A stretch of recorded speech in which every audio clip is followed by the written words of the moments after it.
Humbled and deeply touched, the Queen's message to the nation at the end of her 4-day Platinum Jubilee celebrations. To the surprise of many, she did appear on the balcony at Buckingham Palace to close the celebrations, flanked by her 3 heirs.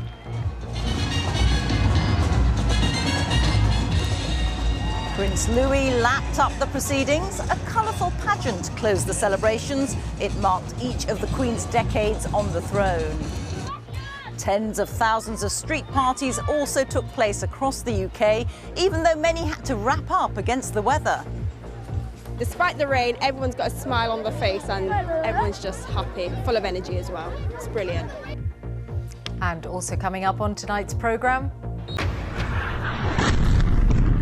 Russian missiles strike Ukraine's capital for the first time in more than a month. In Bangladesh, an explosion and fire at a storage depot kills at least 49 people. And a century from Joe Root takes England to victory in the first test against New Zealand at Lord's.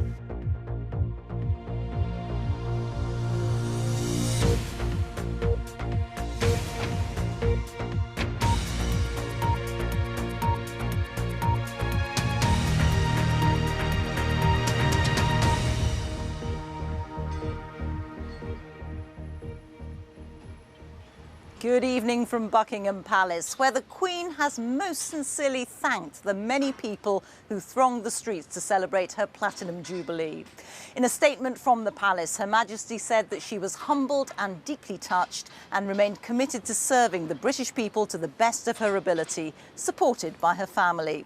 The Queen delighted a vast crowd gathered here earlier today before the heavens opened by appearing on the balcony, smiling and waving as festivities came to a close with a lively pageant along the Mall. Our royal correspondent Nicholas Witchell was watching.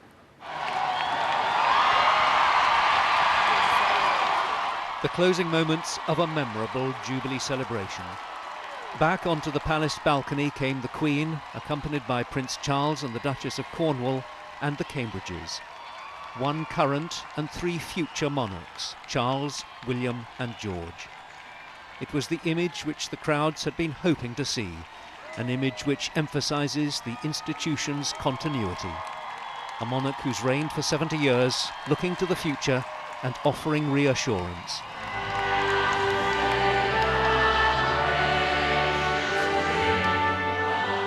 The national anthem was sung with feeling. The balcony appearance was the climax to an afternoon of Jubilee pageantry. It had all been very British. The story of the 7 decades of the Queen's reign. The sights, the sounds, the dance moves, the faces and all those memories. The organisers had called this section the time of our lives. And this being the story of Britain, there was a good sprinkling of the mildly eccentric, on 2 wheels and on 3. All of which, it must be said, were doing rather better than this 4-wheeler. Leading the pageant was the gold coach, the coach that had taken the Queen to her coronation. Images of her on that journey were projected onto the windows. The coach was making its first public appearance since the Golden Jubilee in 2002. In the royal box, the Prince of Wales took the salute from military units representing Britain's armed forces and detachments from many of the 54 members of the Commonwealth. Making a return to public duty, Prince Louis in the royal box with his elder brother and sister, George and Charlotte. Things were livening up. The parade was on to the 2010s. There were break dancers. Princess Anne was clapping, and Grandpa was about to be put in charge of Louis. The parade showed the modern Britain, inclusive and with a focus on the environment. The theme of this float was the Queen's green canopy. At 4:30, the Royal Standard was broken out above Buckingham Palace. Half an hour later, the Queen was on the palace balcony. In a statement, the Queen said she'd been humbled and deeply touched that so many people had taken to the streets to mark her Jubilee. Although she hadn't been able to attend every event, she said she remained committed to serving the nation to the best of her ability, supported by her family. The Queen's Platinum Jubilee was over. Nicholas Witchell, BBC News at Buckingham Palace. Well, millions of people have also been marking the Queen's 70 years on the throne with special Jubilee lunch events in towns, cities and villages across the UK. One of them was at the Oval Cricket Ground in London, where Prince Charles and the Duchess of Cornwall were special guests, as Navtej Johal reports. Assessing the options for a very special lunch. The Oval Cricket Ground in London is more used to serving up sport than sponge cake. But the Prince of Wales and the Duchess of Cornwall joined hundreds of guests at the stadium to mark the final day of the Platinum Jubilee celebrations. Meanwhile, the Earl and Countess of Wessex were with the crowds having a long lunch along the Long Walk outside the gates of Windsor Castle. Here in Leicester, this is one of tens of thousands of big Jubilee lunches taking place around the country. And come rain or shine, and it's been mainly rain, people have been determined to celebrate Queen and community.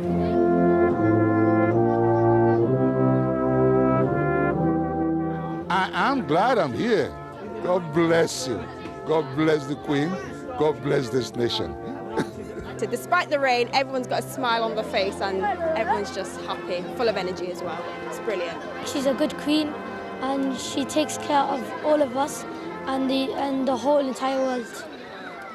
The annual Big Lunch project is usually a Thanksgiving event for neighbours and communities to come together. This year it's become part of the Jubilee celebrations. And it may not have been as lavish a spread here as the Oval, but it was still appreciated by everyone after a difficult couple of years. Leicester in particular has had a bit difficult time. We were locked down longer than most other areas, and a lot of the houses around here are social housing stock and maisonettes, and it's just nice for people to get out and actually reacquaint with each other and make new friends.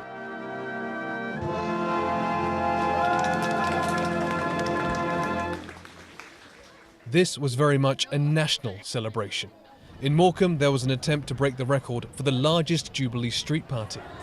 It wasn't just lunches in the streets, this crowd celebrated with a sing-along in Aberfan in Wales. Gibraltar! A carnival parade and picnic brought the weekend's festivities to a close in Edinburgh. Elsewhere in the city, corks were popped and glasses raised. And in Killyleagh in Northern Ireland, the dancers entertained those attending a summer barbecue. Celebrations as diverse as the country the Queen represents. Navtej Johal, BBC News.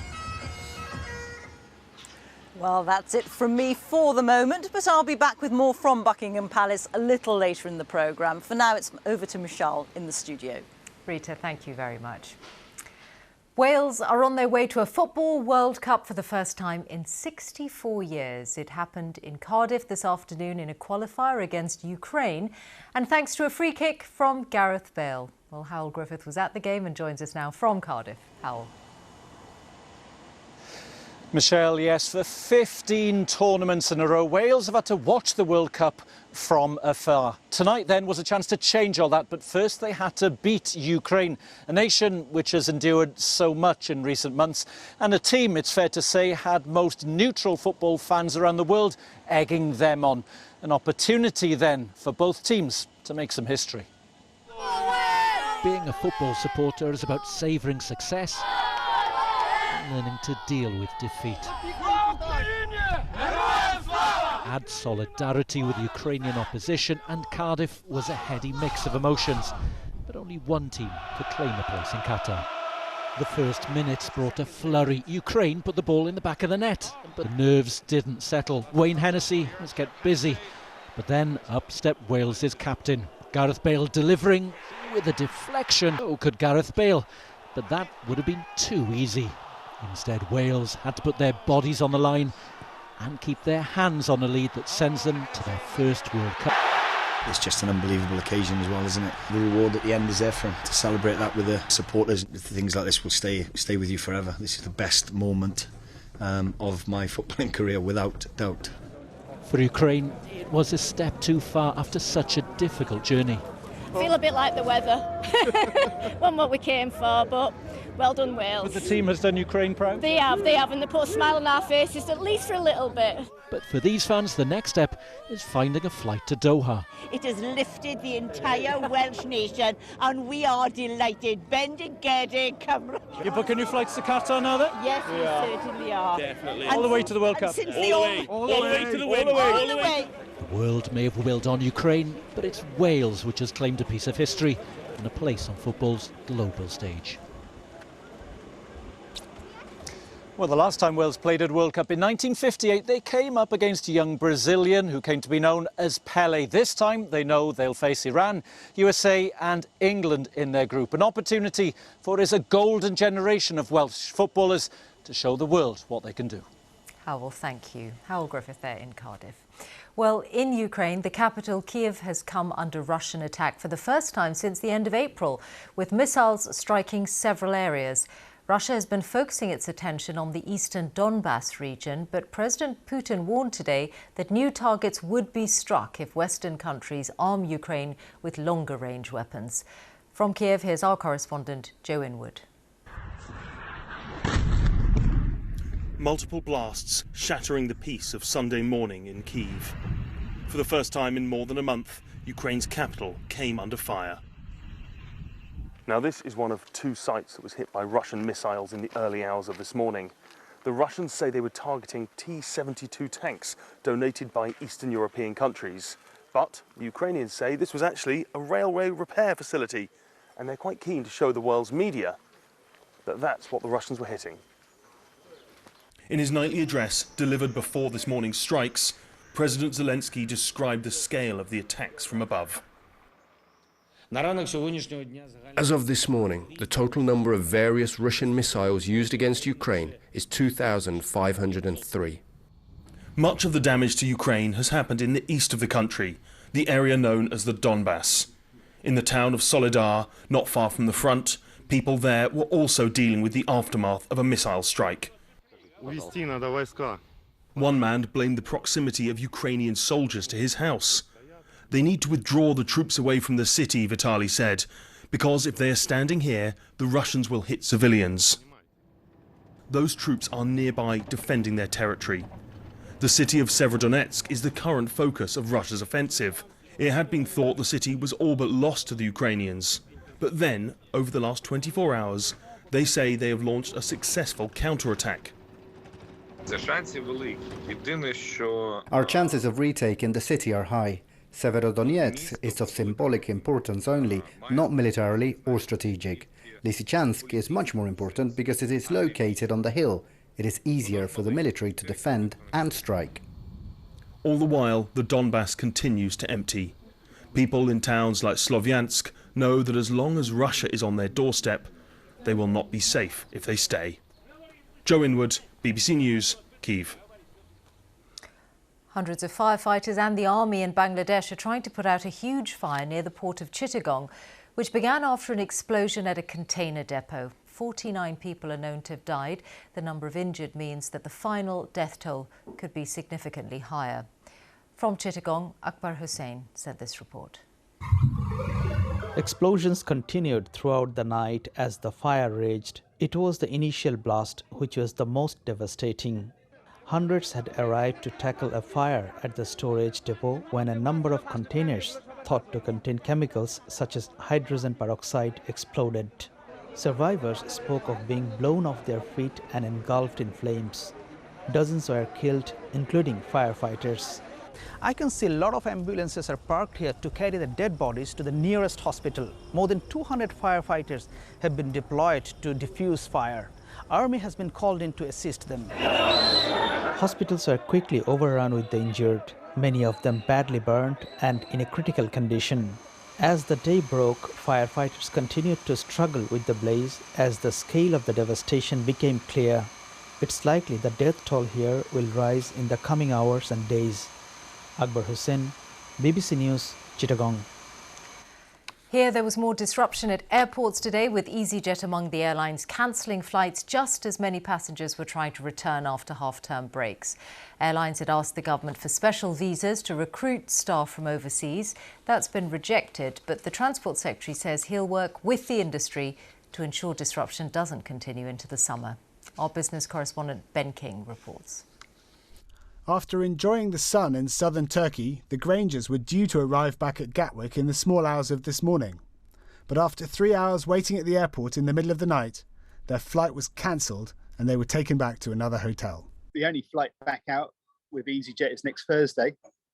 So to the point where we've now just spent £3,000 on a flight home tomorrow night. Are you going to try and reclaim that money back from EasyJet? I hope so, Ben, and hopefully,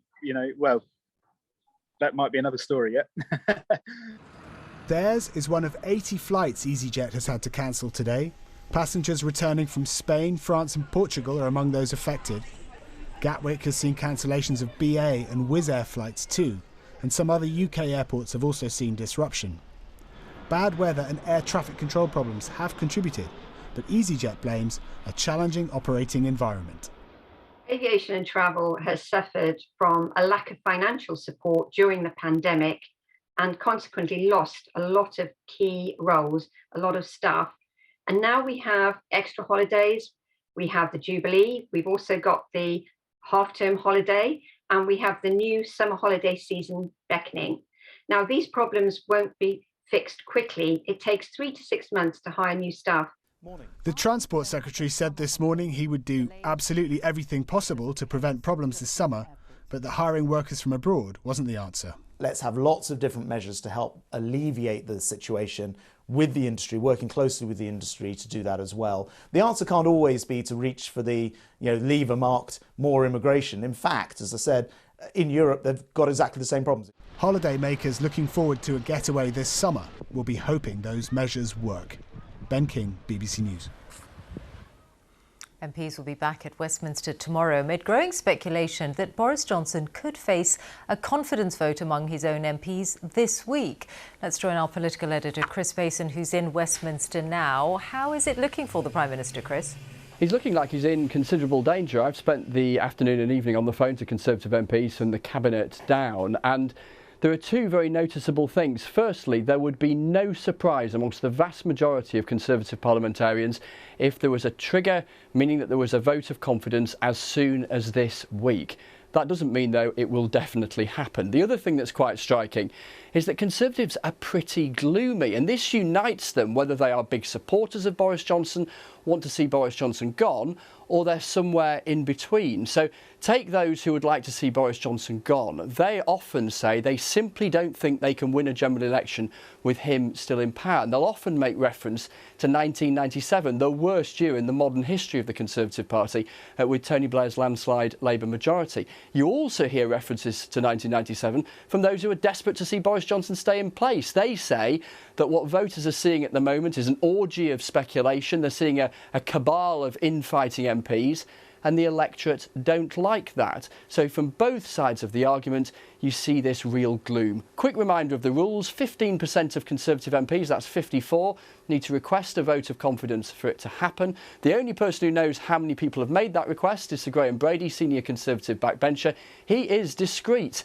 That is an admirable quality, unless you're a journalist trying to find out how many letters that are in there. If it doesn't happen this week, a couple of by-elections coming up in a couple of weeks that could trigger a further round of jitters. And as far as the Prime Minister's supporters are concerned, all they can hope to do is persuade Conservative MPs that he would win a vote of confidence anyway, and he may well do that. But the speculation is damaging for him, and a vote of confidence, win or lose, is very, very often bad news for a leader.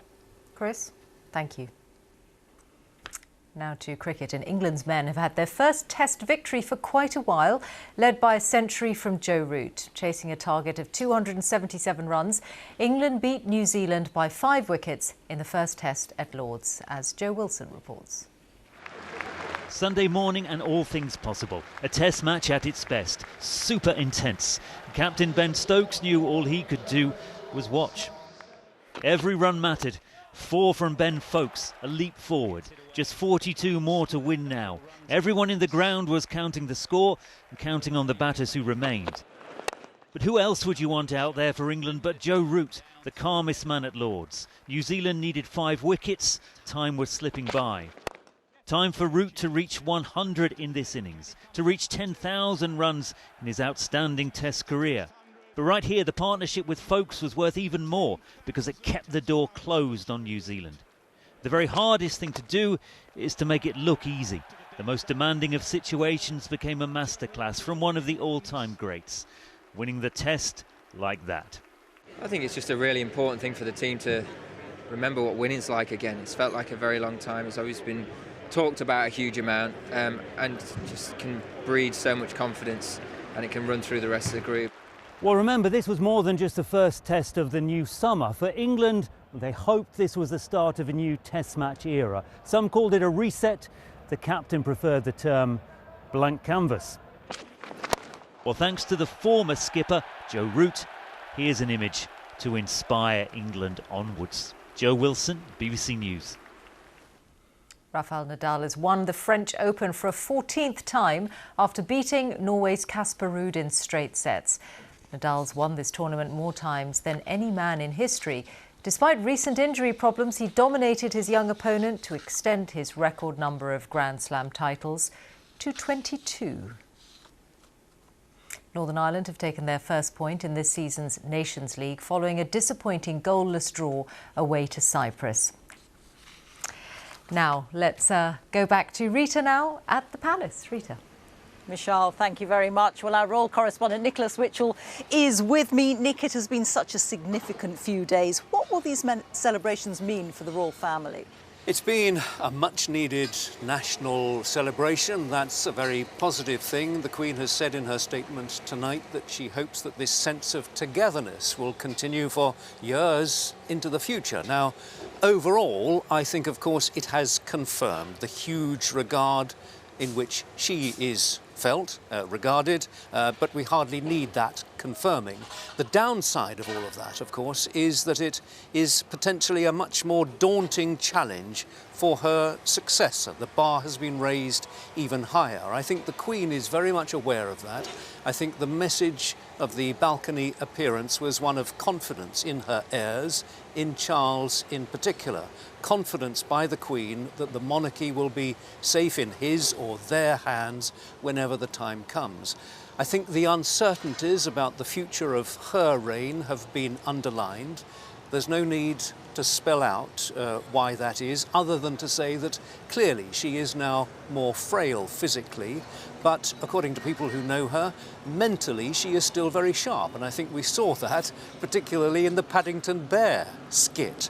Now, in her statement tonight, she also said that she'd been humbled and deeply touched by the response to the Jubilee, and she said and pledged that she would continue to serve, helped by her family. Now, that will be the core family, as it is now, which has united around her, and as we've seen occurring over these past 4 days. So some powerful images, which I think will linger long in many memories. Nick, thank you very much. Our royal correspondent Nicholas Witchell there. Well, it's all quiet here now. They're de-rigging. The party is over. But for 4 days, this place has been at the centre of pomp, pageantry and joyous celebration, with tens of thousands of royal enthusiasts filling the streets, determined to take part in this historic Jubilee, an unprecedented 70 years on the throne for the Queen. Well, that is all from us. Now on BBC One, it's time for the news where you are. But before we go, let's look back at just a few of the very memorable images from an extraordinary weekend. By the centre! Slow march!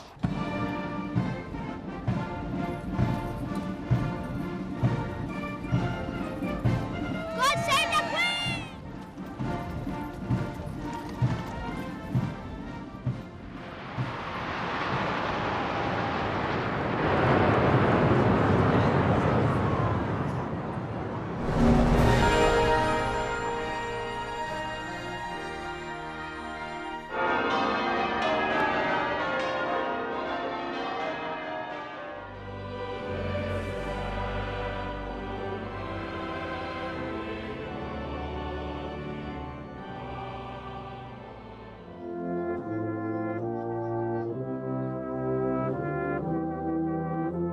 Perhaps you would like a marmalade sandwich. I always keep one for emergencies. So do I.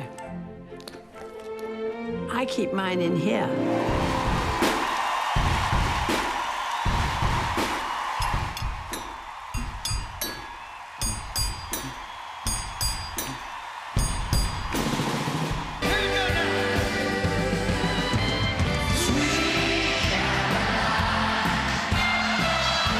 The good times.